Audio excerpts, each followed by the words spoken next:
Hoy está conmigo mi amigo Nigel Topping, hoy el representante de alto nivel de acción climática del gobierno europeo, quien se está haciendo cargo por parte del gobierno británico de la COP26. Nigel, has estado trabajando mucho los últimos meses y haciendo un trabajo estupendo. Quiero hablar contigo sobre un par de cosas. Quiero escucharte sobre las metas para el 2030. Tuvimos una estación estupenda de ampliación de los compromisos de las principales economías del mundo respecto a las metas para el 2030. ¿Qué crees que significa esto? Bueno, yo creo que hemos dejado atrás un punto de inflexión en este sentido. Todos están de acuerdo que hay que descarbonizar la economía para el 2050 o lo antes posible para reforzar la importancia de nuestras actividades. Como dice el IPCC, es urgente empezar a trabajar en esto ya. Bueno, y esto ya venía sucediendo gradualmente, pero en los últimos meses aumentó significativamente y en los últimos 6 meses vimos que muchos empezaron a decir, sí, tenemos que adelantar nuestro trabajo y empezar a hacer algo ahora. ¿Qué podemos hacer los próximos 2, 3 o 5 años? Sabemos que muchos de los mandatarios actuales no estarán en el gobierno en el 2030, mucho menos en el 2050. Por eso hubo un cambio en el formato de la acción. Y nuestra expectativa es que el cambio sea exponencial en el mercado climático. Y esto no trata solo de establecer y seguir políticas en un tema tan competitivo y controvertido, pero a medida que estas políticas sean establecidas, van a progresar muy rápidamente. Y recuerdo que la primera vez que nos encontramos, hace 10 años, pensábamos en la idea de lanzar bonos climáticos y de crear la CBI. Y desde que tuvimos esa primera idea, desde los primeros bonos del Banco Mundial, alcanzamos una cifra estupenda. Y esta ha sido una curva de crecimiento exponencial y que va a seguir creciendo. Es exponencial, pero es muy pequeño el crecimiento considerando el mercado global de títulos. Y cada vez más se trata de tener competitividad y de hacer esta transición con rapidez para que las empresas permanezcan vivas. Sí, en realidad una de las cosas que el mercado de bonos verdes, que pronto alcanzará los 3 trillones de dólares, está haciendo es comprender cada vez más los riesgos y ver el reconocimiento de que quienes emiten bonos verdes están adelantándose a los demás. Y esto tiene un impacto en los bonos que no son verdes.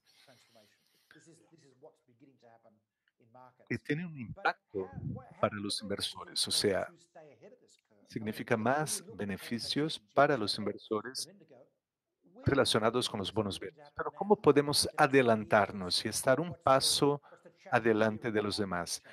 Quisiera pedirte que comentes qué ha estado sucediendo de importante los últimos años. Bueno, primeramente, los inversores tienen que repasar y evaluar su historial de emisiones basándose en cálculos matemáticos. Sé que siempre es muy difícil hacer previsiones al futuro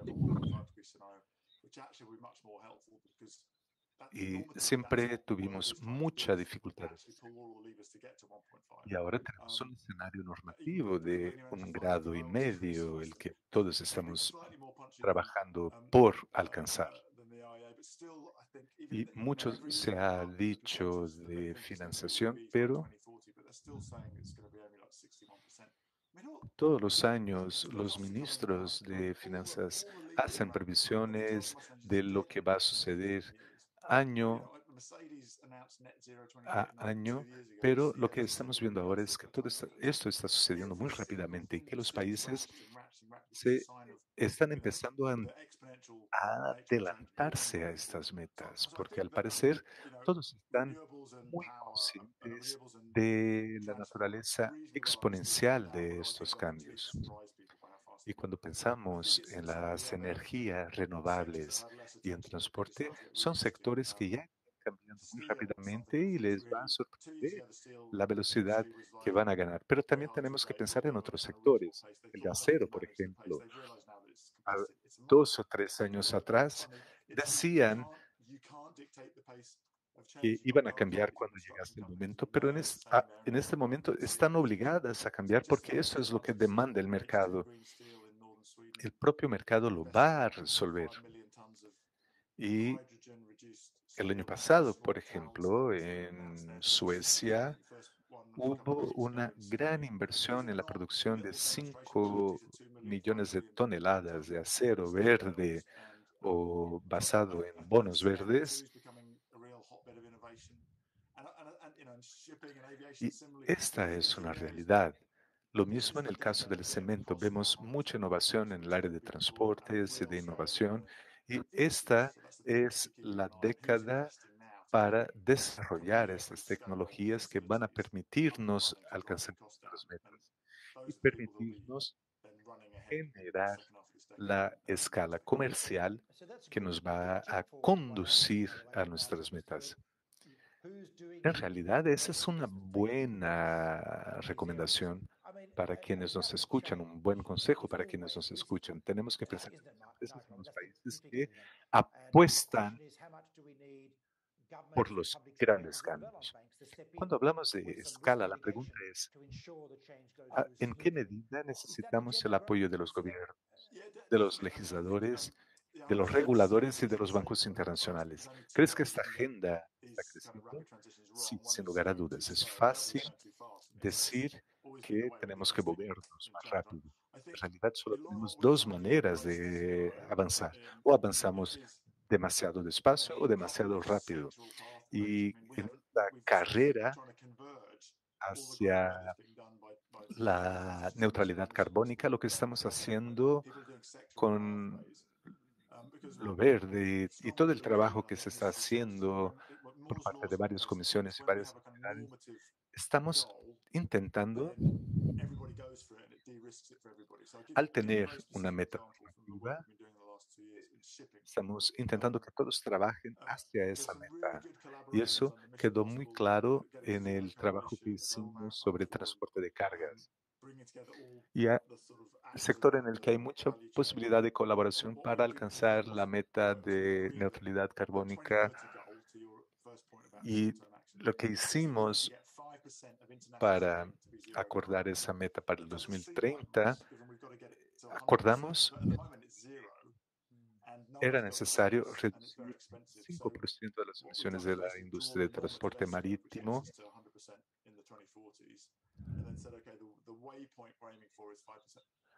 Adoptamos medidas normativas que nos llevarían a esta reducción necesaria. Reunimos a empresas, inversores, empresas de tecnologías, todos trabajando por una misma meta. Y sin lugar a dudas, el sector público y el sector de innovación vinculado al sector público trabajan por el mismo objetivo. Los riesgos son los mismos para todos, pero esto aumenta la posibilidad de alcanzar estas metas lo más rápido posible. Y cuando efectivamente nos esforzamos juntos, podemos alcanzar resultados fantásticos. Pero algo que me parece raro respecto a esto es que hemos visto pocos gobiernos de veras apoyando a sus sectores productivos. Una cosa es decir qué se puede hacer, otra es ponernos trabajar y empezar a asumir compromisos respecto a la innovación, al apoyo a la innovación. Y eso es lo que tenemos que ver más. Hemos empezado a ver importantes medidas y pasos y creo que esta es una lección que podemos compartir y esperamos que otros países hagan lo mismo. Sí, hemos visto lo que sucedió en Alemania, que elevó mucho la demanda y veamos a ver ahora cuál va a ser el próximo paso. China ha asumido compromisos, tenemos la historia de la energía solar y de la reducción de los costos de la energía solar y bueno, ahora queremos ver qué va a pasar con el hidrógeno. Si logramos reducir el costo del hidrógeno drásticamente, esto tendrá un impacto en varios otros sectores, aviación, acero. O sea, esto forma parte del debate en los que participas. Sí, sin lugar a dudas, porque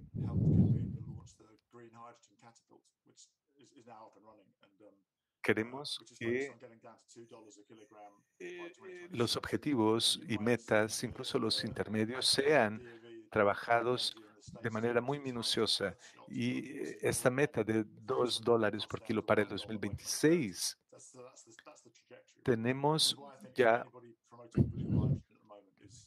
acciones que buscan reducir este precio a $1, $1.50 para el 2030. Y creo que el hidrógeno va a expandirse tan rápidamente, desde luego que con un costo adicional, pero este costo pronto se va a reducir. No tengo ninguna duda sobre la ruta que va a tomar el hidrógeno. Y hay mucha inversión en este sentido. Chile se ha dado cuenta de esto. Australia también. Australia ha hecho inversiones gigantes en su parte occidental. Todo indica que para el 2050, entre un 10 y un 25% de la demanda global de energía será satisfecha por el hidrógeno. Y tenemos que trabajar para electrificar nuestras economías y países, incluso en los sectores de transporte, acero, etcétera. Es algo muy animador porque como que sentimos como que se puede sentir que todo eso está ocurriendo. Es casi como uno de los dividendos de la economía, de la pandemia, producidos por la pandemia a lo largo de este año y medio. He tenido la oportunidad de reunirme el año pasado, después de que asumí mi puesto, todo empezó a realizarse virtualmente y todo se aceleró y sorprendió a todos lo que ocurrió el año pasado, no solo debido a la pandemia, pero debido a la pandemia las cosas empezaron a suceder más rápido y pensamos que podría haber una reducción de los compromisos, lo que no sucedió. Desde luego que la pandemia fue algo terrible en todo el mundo, pero está relacionada con la degradación ambiental y vinculada a la necesidad de mucho se habla de protección costera, de resiliencia, protección social. Quisiera que comentaras si crees que las personas están conscientes de esto. No, yo diría que no lo suficiente, porque tenemos una estructura general, el Acuerdo de París, que trata de mitigación, adaptación, pero el tema de la resiliencia no ha sido percibido muy bien todavía. Es interesante seguir trabajando en el campo de la resiliencia y este fue el elemento central de nuestro trabajo, particularmente este año.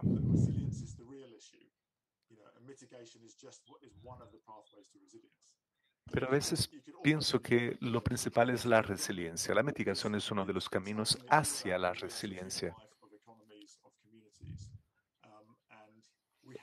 Tenemos que pensar en la resiliencia de las vidas humanas, de la economía, de los medios de subsistencia.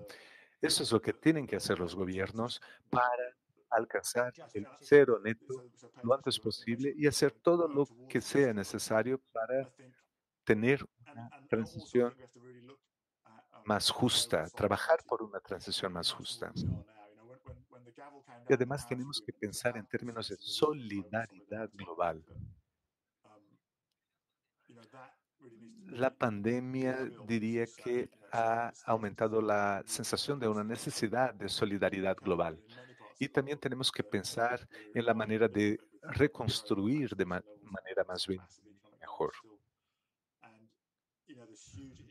Tenemos que pensar en el tema de las vacunas, que va muy retrasado en algunas partes del mundo y hay mucha desigualdad también en ese sentido. Y políticamente, a medida que esté más claro para nosotros qué significa la transición y las medidas de mitigación, creo que podremos trabajar, hablar más de igualdad, resiliencia y solidaridad global. Ese es un punto muy interesante y el cómo podremos sobrevivir a estas crisis que tienen que ver con el cambio climático y esto podrá fomentar una mayor solidaridad global. Lo último que quiero que comentes, las oportunidades para colaboración. Vimos de las presentaciones de esta sesión que todo lo que se ha hecho este año ha sido bastante, muy poco común. Las grandes economías parece que trabajan juntas con metas similares y esto podría decirse que ha abierto una ventana verde de colaboración en materia de comercio, combate al cambio climático y reducción de las emisiones. Sí, claro que no vamos a dejar de competir entre nosotros, pero necesitamos más colaboración para poder mantener las iniciativas. Sí podemos aprender aquí de los sectores que ya han hecho su transición más rápidamente. Por ejemplo, la industria de tecnología.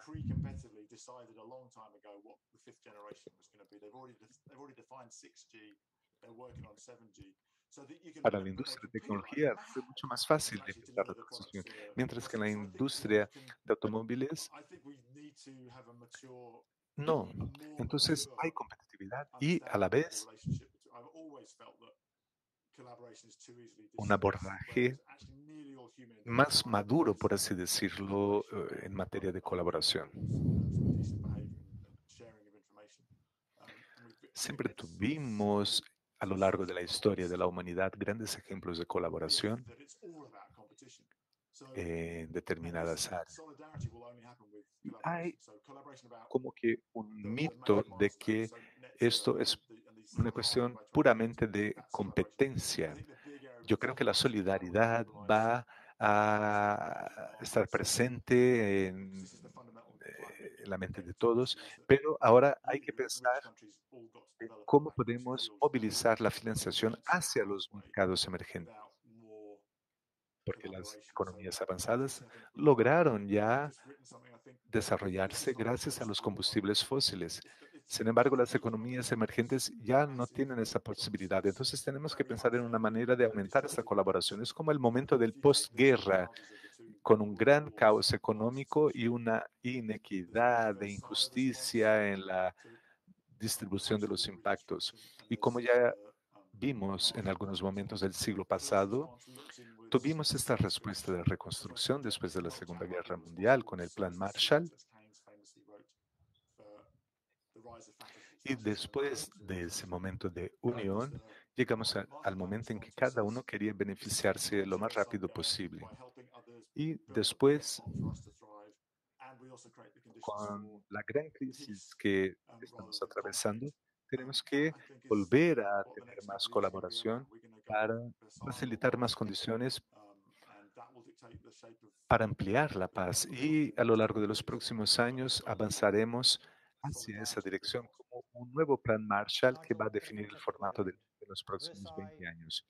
Si logramos poner en marcha esta colaboración o no. Marshall, estupendo escucharte decir estas palabras. Pensemos en cómo adoptar la postura que teníamos en ese entonces. Muchísimas gracias por estar con nosotros. Te deseo muchísima suerte en tu misión de crear un nuevo orden mundial post pandemia, al igual que hicimos posguerra en los años 50 del siglo pasado. Gracias, Sean. Ha sido un gusto estar aquí contigo. Este puesto me significa mm, la oportunidad de trabajar con gente fantástica. Es un gran privilegio ocupar esta posición, incluso por permitirme trabajar contigo. ¿Cuándo van a crear ustedes un benchmark para los bonos de transición? Yo creo que dentro de los próximos 12 meses tendremos algo listo en este sentido. Muchísimas gracias, Nigel. Gracias a todos y muy pronto regresamos.